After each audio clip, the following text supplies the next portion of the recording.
Watch the ride.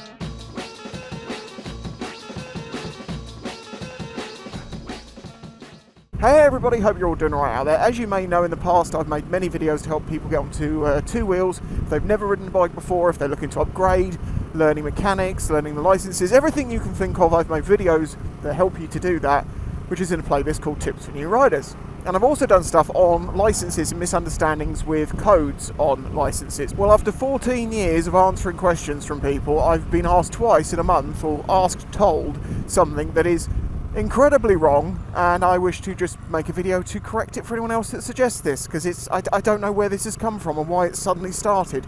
I have been asked, told, what can I ride on my provisional license? Can I get a 600? No, I'm sorry, you can't. But it says I've got an A on it. Right, I'm just going to explain now what the provisional license is. The provisional license should be seen as a training license. It is a green card that you can apply for at 15 years old and 9 months, but is not valid until you are 16 years of age. That allows you to go and do a CBT, because it's basically your first form of photo ID that's government recognised. So, all you're buying is an ID to allow you to go and do training, such as a CBT. If you pass a CBT, then you are allowed to ride on your own. If you're 16, it's a 50cc. If you are 17 or over, it is a 125. If you want to go anywhere beyond that, you're looking at the Mod 1 and Mod 2 licenses for your A2 or A.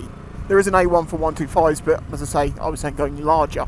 And that's it. You can't ride anything on a provisional. It is literally a license to train. There is one exception, which is obviously you can drive a car on a provisional license if you're insured and someone who's got a license, I think is it 4 years, is a passenger in the car with you. Basically, they have to supervise you. You can't do that with a bike, even though they do actually, in some countries, train people with the instructor on the back of the bike with dual controls, which is insane, but it's a thing. But yeah, that's the only time that you can ride anything. Ride is with a CBT and a provisional license. Drive is with a car, but with a person in the car with you. I'm going to mention one more thing here as we're covering some misnomers and misunderstandings, and that is riding a 125 on a car license. No, you can't do that, and no one can do that. The only thing you can ride on a car license is if you took your car license before, I think it's 2001, then you are allowed to ride a 50cc straight off.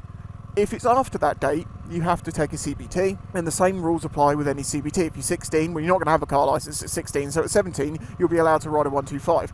There is a thing recently, which is if you take your car license and your CBT within 2 years of each other, you do retain the AM license, which is the 50cc bit.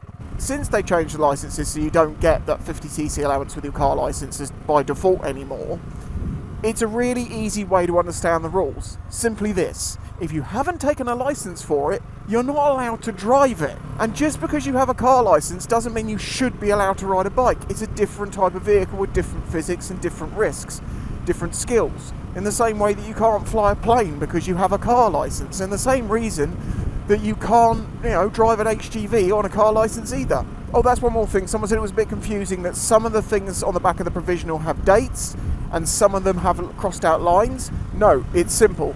You, from a provisional level, cannot even train for those because you have to have a car license first to take those tests. That's why they're crossed out. That's like level 2. You can't even train for it.